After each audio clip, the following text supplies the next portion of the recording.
if you don't know how much something is going to cost in 6 months from now or in 6 weeks from now, whatever it is, like I could just see those scenarios of people heading to the grocery store, panicking, heading to the gas stations and panicking, filling up jerry cans and all of that kind of thing. And, those kind of tensions that arise between people when you kind of shove them all into that state of mind in the same place, all competing for scarce items.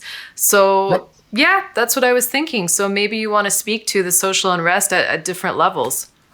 Yeah. So what you just mentioned, almost all the social changes that are documented in either minor inflations or severe ones, like say Weimar Germany, Venezuela, Zimbabwe, they all fall under this broader category of what we call changes in time preference.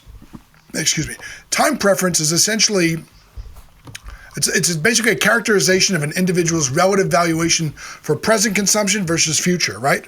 So if I say, if I describe someone as having a high time preference, that means they would rather consume today versus tomorrow. Mm-hmm. And you can compare people in terms of their time preference. And so what happens is when you have prices rising, or if you want to look at it the other way, it's the same thing. When you have the value of the unit of currency decreasing over time, it reduces the incentive to save and it encourages consumption.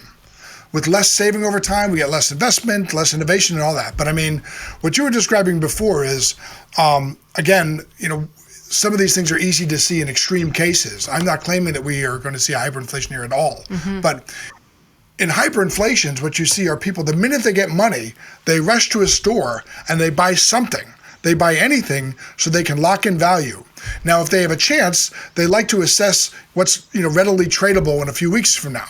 But the last thing they want to do is hold on to money because money is losing value. There's actually a story from Ernest Hemingway about when he was in Paris after World War II during the hyperinflation. I'm sorry, not in Paris. He was working in Paris, but he was in Germany for a weekend, one of the many weekends he spent there. But he ordered a cup of coffee or tea, and basically the server told him, "Are you planning on having more than one cup of coffee?" And he said, "Yes." And she said, "Well, we'll order them both right now because the price will be higher when you get to the second cup."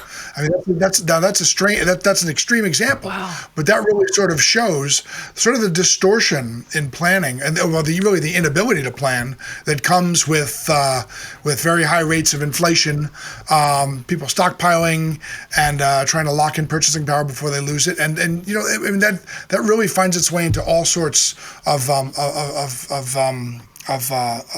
human undertakings under extreme conditions.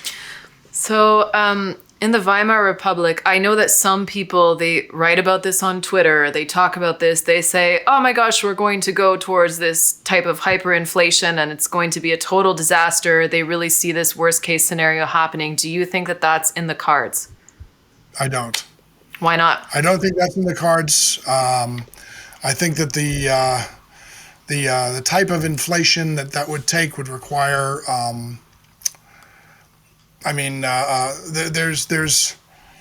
there are conditions which sort of led to those things happening. It's very rare. There have been huge inflationary campaigns in other places where that didn't happen, where they didn't have hyperinflations. And I would also say it's sort of a distraction from what matters, and that is that even low levels of inflation, even the 2% that was said to be the Fed target for a long time, has a distortive effect. And what I usually say when people say, why don't you think, or what makes you, sort of dismiss the idea that there could be a hyperinflation here? I wouldn't say it's impossible. I think it's very unlikely. But ask any friend of yours who has lived in, say, Argentina or Brazil or even Russia, a few places. Ask them if a very sort of boring and vastly less than hyperinflation, like a rate of, say, 20% a year inflation, isn't enough to destroy, your business or your life. I mean, we don't have to have a hyperinflation to basically destroy the economic underpinnings of an exchange system.